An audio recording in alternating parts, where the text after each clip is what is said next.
بعض اوقات بیمار شخص کے ناک وغیرہ سے کھانے کی غذا کی نلکی لگائی جاتی ہے، تو اس حالت میں کس طرح وضو کرے گا، نماز کس طرح پڑھے گا، وہی ساری سچویشن.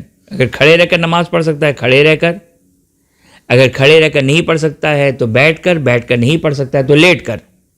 کھڑے رہنے میں بھی وہ رکوع کر سکتا ہے تو رکوع بھی کرے گا، سجدہ بھی کرے گا، وہ ساری تفصیلات جو اپنے مقام پر. یہاں پر صرف مسئلہ یہ ہے کہ وہ وضو کیسے کرے گا. اگر نلکی لگی ہوئی ہے، اگر اس میں نارمل طریقے سے وضو کیا جا سکتا ہے. اچھا دیکھیے، وضو کے لیے بہت ہی ایک طریقہ، مختصر طریقہ آپ کی خدمت میں بیان کر دوں. واجب وضو کیا ہے؟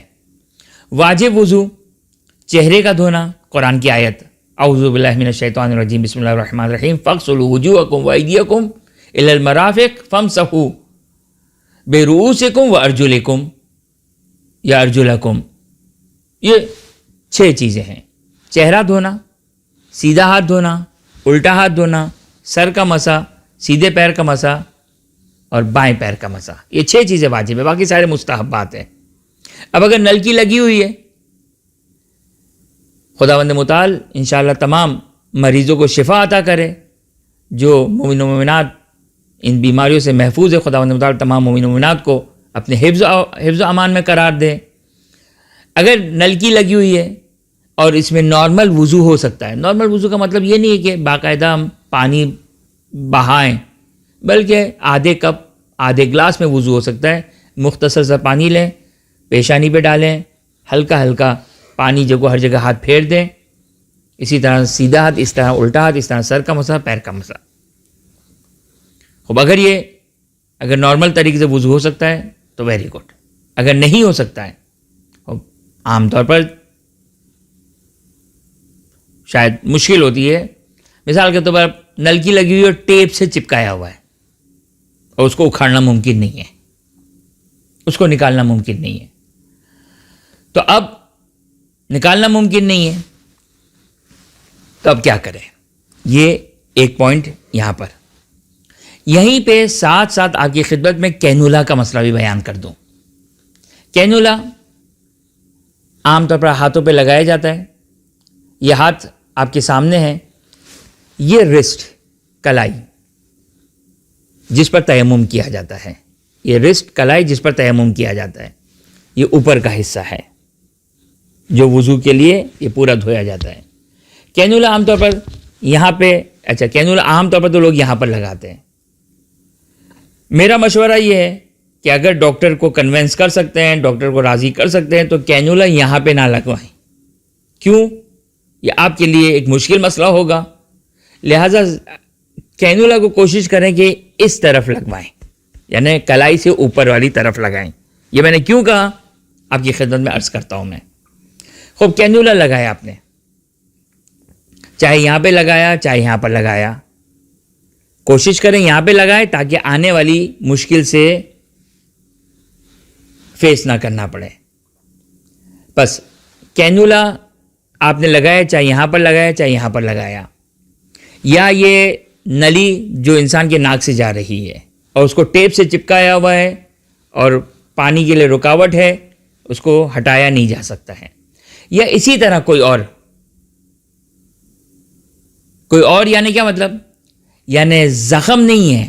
دیکھیے ایک دفعہ چوٹ لگی اور مجھے پلاسٹر کیا گیا، پٹا لگایا گیا، یہ سارے وضو جبیرہ کے احکام ہیں.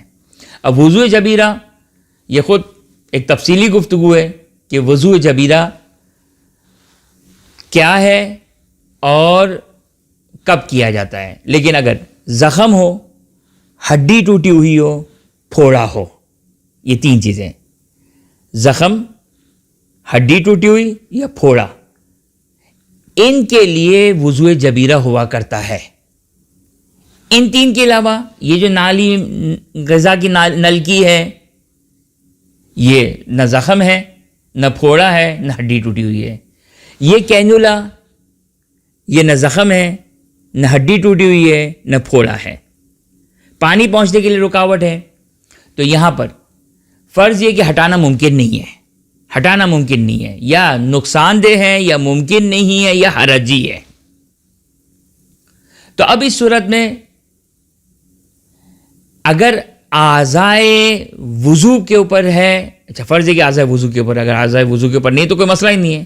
اگر وہ اعضائے تیمم پر ہے، اعضائے تیمم کون کون سے ہیں؟ جہاں پر تیمم کیا جاتا ہے. تیمم کہاں کیا جاتا ہے؟ یہ پیشانی، جس میں بھویں بھی شامل ہے، یہ پیشانی اور بھویں، یہ کلائی سے لے کر انگلیوں کے سرے، یہ پیشانی، کلائی، سیدھی کلائی اور الٹی کلائی، یہ تیمم کے اعضاء ہیں. خوب، اگر کینولا یا غذا کی نالی اگر اعضائے تیمم پر نہیں ہے، اعضائے تیمم پر نہیں ہے، تو اس صورت میں سمپل تیمم واجب ہوگا اور نماز کو انجام دے. تیمم کرنا ہوگا، نماز کو انجام دے. اسی لیے میں نے مشورہ دیا کہ کینولا کو یہاں پر نہ لگائیں، یہاں پر لگائیں، تاکہ سمپل آپ تیمم کریں اور آپ کا تیمم صحیح ہو گیا، طہارت حاصل ہو گئی، نماز پڑھیں، نماز بالکل صحیح ہے. اس نماز کی قضا کی بھی ضرورت نہیں ہے. خوب، لیکن اگر وہ